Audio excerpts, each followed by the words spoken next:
Olá, tudo bem? Meu nome é Juliana Garcia, esse é o Intensivo Pedagógico. No vídeo de hoje, nós vamos começar a estudar os referenciais curriculares nacionais para a educação infantil, volume 1 e 2. Para a gente estudar esse assunto de forma mais aprofundada, nós organizamos o conteúdo em 3 vídeos. Hoje, no primeiro vídeo, nós vamos falar sobre conceitos gerais, sobre o documento, sobre a infância, sobre a relação escola e família e também sobre os professores. No segundo vídeo, vamos falar sobre os aspectos mais relacionados ao cuidar e toda a organização da escola e da rotina diária dos professores e dos alunos. E somente no terceiro vídeo é que nós vamos falar sobre a educação, ou aspecto educativo da educação infantil. Então, se você ainda não segue o canal, não deixe de seguir para ficar sabendo quando esses vídeos serão publicados. A primeira informação que eu preciso te passar é que o cuidar e o educar, eles são indissociáveis, ou seja, eles não podem ser divididos, porque afinal, enquanto eu cuido, eu educo, e enquanto eu educo, eu cuido também. Mas nós vamos fazer essa divisão aqui desses dois assuntos somente por objetivos didáticos, tudo bem? Feita essa introdução, agora vamos direto ao assunto, sem enrolação. Vamos começar falando sobre os referenciais, quais são os seus objetivos e como que nós vamos utilizar ele lá na escola. O documento, ele vai trazer algumas definições, ele vai dizer pra gente como é que a gente pode utilizá-lo. Primeiro, ele vai se definir como um guia de reflexão de cunho educacional sobre objetivos, conteúdos e orientações didáticas para profissionais que atuam do 0 aos 6 anos. E aqui está o nosso primeiro alerta. O documento, ele é de 1998, então a educação infantil era nessa faixa etária, naquele momento. No entanto, hoje a educação infantil é do 0 aos 5 anos. Contribui para as políticas e programas de educação infantil, socializando informações, discussões e pesquisas. Então ele tenta reunir um monte de informação para que os programas de educação tenham uma fundamentação. Contribui para o planejamento, desenvolvimento e avaliação de práticas educativas que considerem, preste atenção, pluralidade, diversidade étnica, religiosa, de gênero, social e cultural das crianças brasileiras. Então, é para este modelo de educação, ou é para as instituições que estão preocupadas com a pluralidade que esse documento surge. Aliás, por ter esse enfoque, o documento vai se definir como uma proposta aberta, flexível e não obrigatória.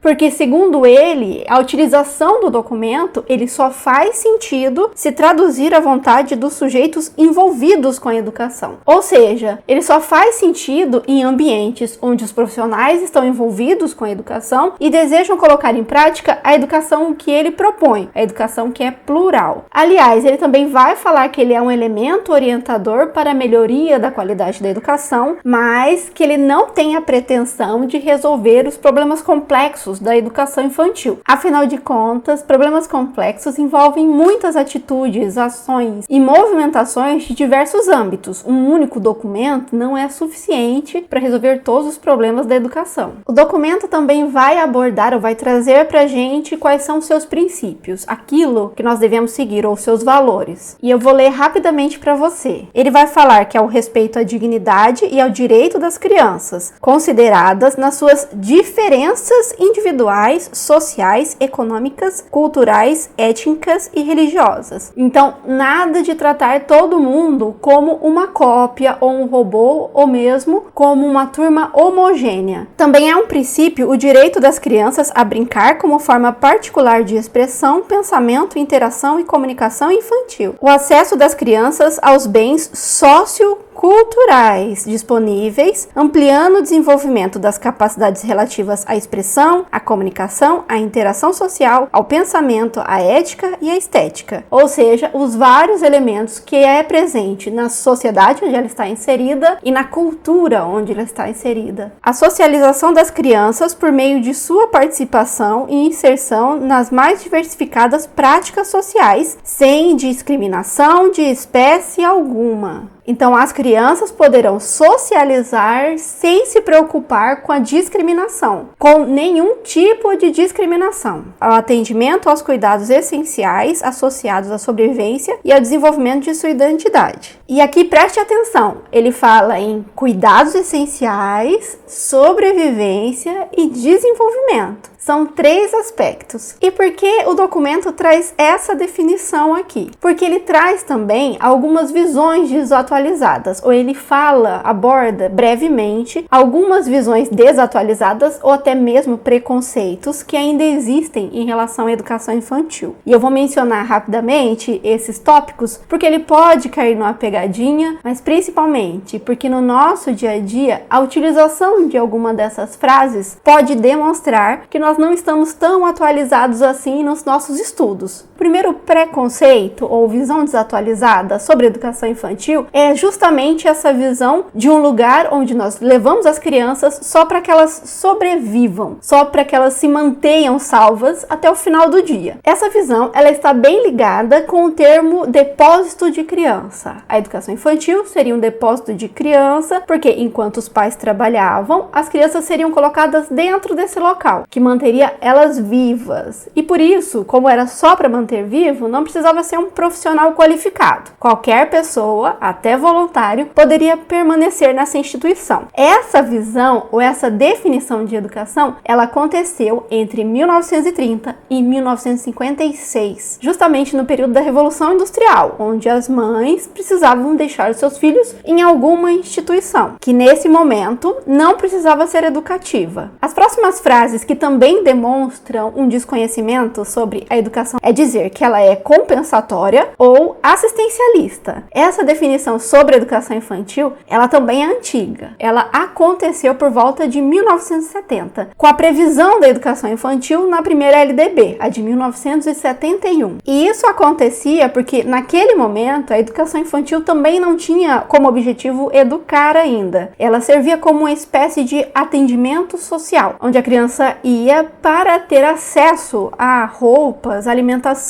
e outras formas de assistencialismo. Outra característica desse momento é que a educação infantil, ela vai acontecer na escola pública com essa visão mais assistencialista e ela surge na iniciativa privada. Só que lá, na iniciativa privada, já inicia-se o educar. Por isso que outra falha equivocada sobre esse mesmo período é dizer que educação infantil é coisa de pessoas de baixa renda. Porque nesse momento havia essa diferenciação de um tipo de escola para crianças de baixa renda e um outro tipo de instituição para crianças de outras classes sociais. E quando que isso vai mudar? Ela muda oficialmente a partir de 1988 com a Constituição Federal, quando ela prevê a educação infantil como parte da educação. Ou melhor dizendo, como parte da educação básica. E aí sim, em todas as escolas nacionais é proposto esse novo modelo de educação, onde nós cuidamos e educamos. Mas não é só sobre a educação infantil que nós precisamos conversar para rever alguns conceitos. Precisamos conversar também sobre a visão que as pessoas tinham há muito tempo, nesse momento anterior, sobre a infância e também quais são os preconceitos que nós vamos ouvir sobre os professores. Ainda é muito frequente nós ouvirmos algumas citações sobre as crianças que são bem pejorativas. Então, algumas pessoas que tiveram acesso à informação há muito tempo vão definir crianças como carentes, frágeis, incapazes de fazer as coisas sozinhas, superdependente, passiva, um ser humano em miniatura, ou algo que ainda vai se tornar um ser humano. Algo sempre mais fragmentado ou pessimista mesmo em relação à criança. A visão dos professores também não é as melhores. Lembre-se que esse movimento de educação, no início, ele não tinha nenhum profissional qualificado. Podia ser até algum voluntário que estivesse dispostos a manter essas crianças vivas. Então, tem pessoas que ainda vão desqualificar a atuação do professor de educação infantil. Também há pessoas que vão acreditar que o professor de educação infantil deve substituir ou mesmo ter funções maiores do que a família na educação das crianças pequenas. E também há quem acredite que o trabalho de babás ou o cuidado oferecido pelas babás é igual ou melhor do que o trabalho dos professores de educação infantil. Então lembre-se, normalmente essas falas, elas demonstram algum desconhecimento ou uma desatualização educação. E é por isso que nós devemos prestar muita atenção na prova e também dentro da nossa prática, para a gente não reproduzir esse tipo de fala. Mas por que é importante nós conversarmos sobre essas temáticas, falarmos sobre esses conceitos? O documento vai dizer que é muito importante nós revermos alguns conceitos que estão impregnados na sociedade, ou que são presentes até hoje, mesmo que eles sejam muito antigos. Modificar a concepção assistencialista envolve principalmente assumir as especificidades da educação infantil, assumir as características da educação infantil atual e rever concepções sobre a infância, as relações entre classes sociais, as responsabilidades da sociedade e o papel do Estado diante de crianças pequenas. Mas o desconhecimento, ele também não para por aí. Há muito equívoco na utilização das ideias sobre o cuidar. Qual é o tipo de cuidado que a gente tem dentro da educação infantil? É aquele cuidado relacionado somente à higiene, dar banho, escovar o dente, alimentar? É claro que isso também denota um tipo de cuidado, mas não é só esse cuidado que nós deveremos ter lá na educação infantil. O documento vai dizer que os cuidados na educação infantil se referem à proteção, saúde, alimentação, incluindo necessidades de afeto, interação, estimulação, segurança e brincadeiras que possibilitem a exploração e a descoberta. E para que o profissional seja capaz de realizar esse cuidado, que é muito mais amplo do que só procedimentos de higiene, o profissional ele precisa ser qualificado. Ele precisa ter conhecimentos específicos sobre desenvolvimento biológico, emocional e intelectual. O documento também entende o cuidado como dar atenção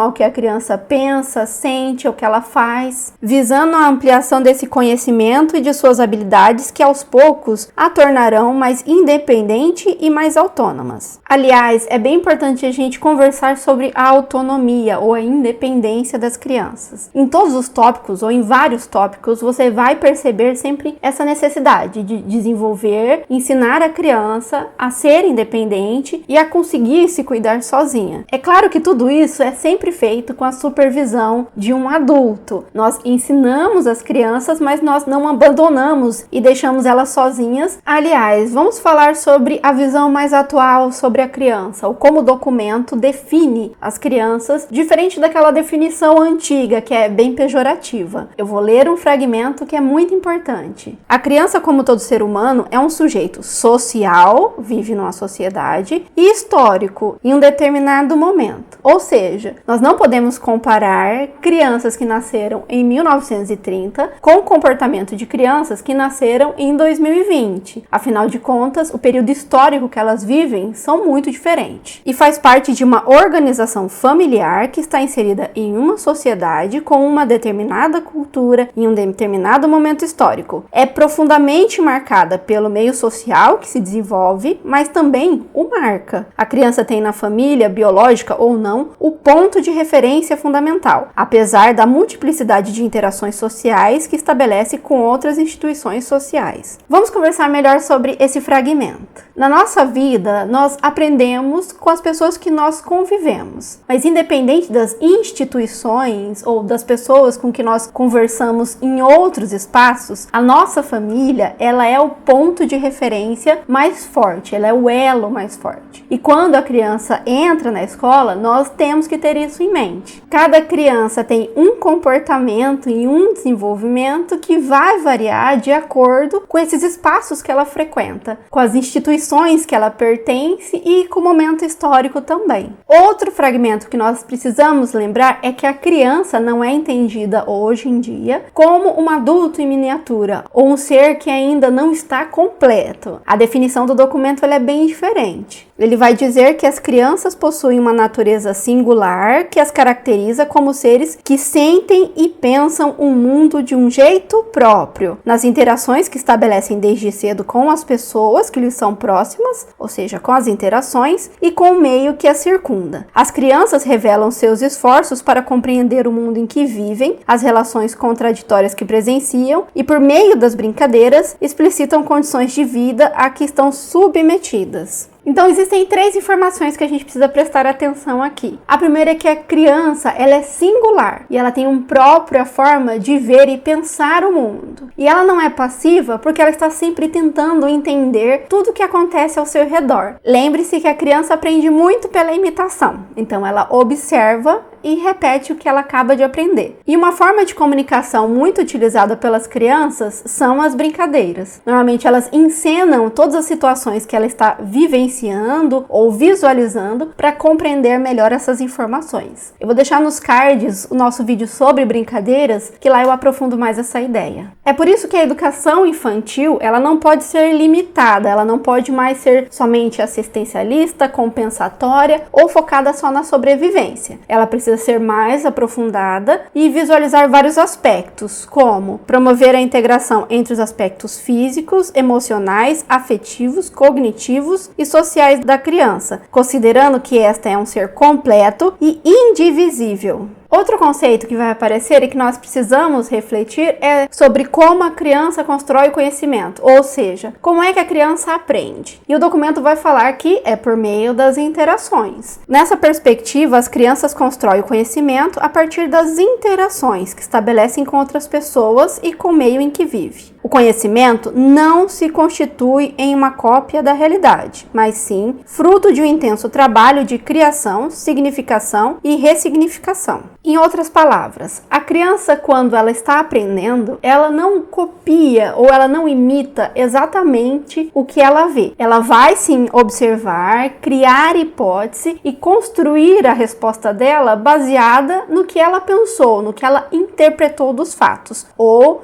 no que ela construiu cognitivamente. Então lembre-se, não é uma cópia da realidade. Ainda sobre a criança, o documento vai falar sobre o que ele entende por um desenvolvimento saudável. E aqui novamente, preste atenção, apesar de utilizar essa ideia de saudável, nós não estamos falando só sobre saúde, mas sobre um ser humano que é completo, complexo e que precisa ser analisado e compreendido a partir de toda essa complexidade. Uma criança saudável não é apenas aquela que tem o corpo nutrido e limpo, mas aquela que pode utilizar e desenvolver o seu potencial biológico, emocional e cognitivo próprio da espécie humana, em um dado momento histórico e uma dada cultura. Desenvolvimento saudável atende às necessidades de afeto, alimentação, segurança e integridade corporal e psíquica durante o período do dia em que elas permanecem na instituição. Veja como as coisas mudam, como a visão do cuidar ou o que era exigido dos profissionais. Ele já foi muito pequeno ou muito simplista e hoje envolve vários conhecimentos ou várias áreas, mas a gente já volta a essa informação. O documento também vai trazer para a gente várias informações sobre o ingresso das crianças na educação infantil, ou o que nós devemos realizar nesse primeiro momento. E aqui ele vai trazer várias informações, não só sobre as crianças, mas também sobre os seus pais. A primeira informação que eu preciso mencionar é que a família da criança ou a pessoa responsável por ela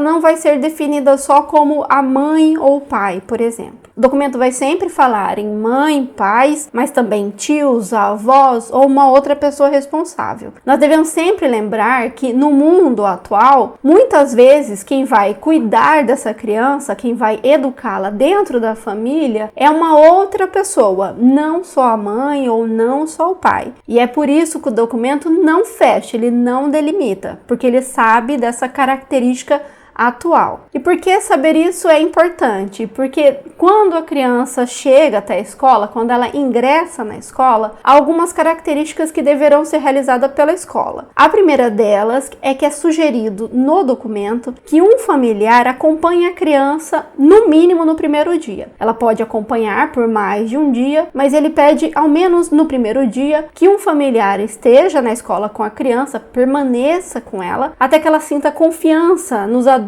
que estão lá naquele ambiente, para essa ruptura não ser muito brusca, de deixar ela com pessoas que ela não conhece. O documento também fala que a ansiedade que vai acontecer nesse momento não é só da criança. Os professores também ficam ansiosos, os pais ficam ansiosos e nós devemos ter isso em mente. E principalmente, precisamos ter muita paciência com esses pais, mostrar para eles que eles podem confiar no ambiente, que nós estamos interessados em cuidar dos seus filhos para que eles se sintam mais tranquilos. O documento fala que é preciso deixar bem claro que o objetivo é a parceria de cuidar cuidados e educação visando o bem-estar da criança. O documento ainda fala que se os responsáveis ou os pais quiserem vir até a escola um tempo antes para ajudar a organizar os berços ou nomear os berços, isso é possível. Ainda sobre essa organização inicial, o indicado é que poucas crianças ingressem por vez. Então, há um planejamento, uma organização, para que não tenha um número muito grande de crianças de uma única vez, que ficaria mais difícil a atuação dos profissionais e também o tempo de espera de cada criança. Outra solução que é apresentada pelo documento é que no caso de crianças que vão estudar em período integral, o adequado é que ela comece com um tempo menor de permanência e vá aumentando esse tempo aos poucos para a criança conseguir se adaptar. Também é importante você saber que alguns objetos da criança também são previstos. Os objetos que deixam as crianças mais calmas, que dão a sensação de segurança, como chupeta, manta ou um brinquedo, ou seja, tudo que ajude ela nesse processo de transição.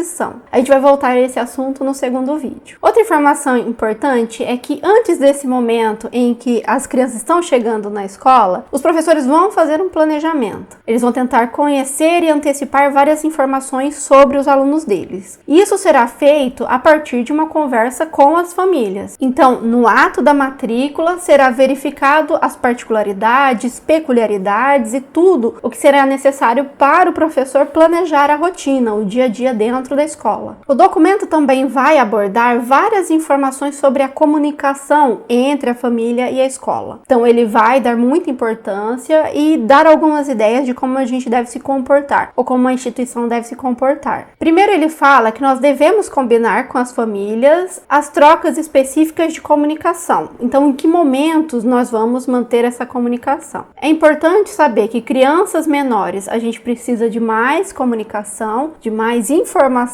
e crianças um pouco maiores, a gente vai ter uma comunicação mais esporádica. A tônica dessas trocas, ou seja, dessa comunicação que é uma comunicação regular, que acontece frequentemente na educação infantil, ela deve levar em consideração a ajuda mútua, a cooperação, essa ideia de que nós estamos trabalhando junto com as famílias. E para que essa comunicação funcione, as instituições, os profissionais que atuam dentro da instituição, devem evitar julgamentos moralistas. Isso porque se a outra pessoa sente que nós estamos julgando ou que nós temos preconceito ou qualquer tipo de ponderação sobre ela ou sobre a sua família, o mais comum é que esse laço se desfaça, que a gente perca esse ponto de conversa, não consiga continuar. É por isso que o documento vai falar na importância de respeito às diferenças, explicitação de conflitos, cooperação, complementação, negociação e procura de soluções e acordos devem ser a base das relações entre os adultos. Além dessa comunicação sobre a rotina e o dia a dia, o documento também aborda outras formas de nós incluirmos as famílias dentro da escola, seja por meio dos conselhos escolares, mas também por meio de projetos. Existem alguns projetos que podem ser realizados dentro da educação infantil, por exemplo, onde há a realização de um projeto sobre brincadeiras na infância dos pais, ou mesmo o projeto sobre escolha do nome dos filhos. Tudo isso traz os adultos ou faz com que os adultos participem desse processo de desenvolvimento dos seus filhos. O documento também traz algumas fontes de informação que os pais deverão ter acesso. Como são em tópicos, e tópicos são muito importantes, eu vou ler para você também. Então, os pais devem ter acesso à filosofia e concepção de trabalho da instituição, ou seja, o projeto político-pedagógico deve ser acessível. Informações relativas ao quadro de pessoal com qualificações e experiências também está no projeto político-pedagógico. Informações relativas à estrutura e funcionamento da creche ou da pré-escola também está no PPP. Condutas em casos de emergência e problema de saúde e informações quanto à participação das crianças e familiares em eventos especiais. Enfim, o documento fala que as instituições devem ter o diálogo aberto com as famílias, deve considerar as famílias como parceiras e interlocutoras, e para que isso seja possível, a instituição deve desenvolver a capacidade de ouvir, observar observar e aprender com as famílias. E o que o documento fala sobre os professores? Como você pode perceber, todas as informações, elas são bem complexas. Elas trazem diversas informações ou diversas necessidades de formação da criança. O documento vê a criança como um ser integral. Então, para atuar com esse ser que é integral, o profissional de educação infantil precisa ter uma formação ampla e também uma formação polivalente, aprender diversas informações de diversas áreas do conhecimento. No início do ano, principalmente no início do ano, o professor vai precisar de ajuda da direção e de outros funcionários da escola. Afinal de contas, é um momento de adaptação e também um momento de maior ansiedade. Então, fica muito difícil se esse profissional for deixado sozinho com tantas crianças que estão experimentando pela primeira vez aquele espaço. Sobre a integração da criança em outras salas de aula ou a substituição de professor, nós devemos sempre levar em consideração a necessidade da criança se sentir segura com um novo adulto, um adulto que ela não conhece. Então, nos dois casos, nós precisamos planejar e fazer essa integração aos poucos para as crianças não estranhem ou não tenham maior dificuldade com esse processo. Enfim, o que é que os documentos esperam dos professores de forma prática, lá dentro da sala de aula? Ele vai falar em adultos amigáveis que escutam as necessidades das crianças e com afeto atendem a elas. Constitui-se um primeiro passo para criar um bom clima. As crianças precisam ser respeitadas em suas diferenças individuais, ajudadas em seus conflitos por adultos que sabem sobre seu comportamento, entendem suas frustrações, possibilitando os limites claros.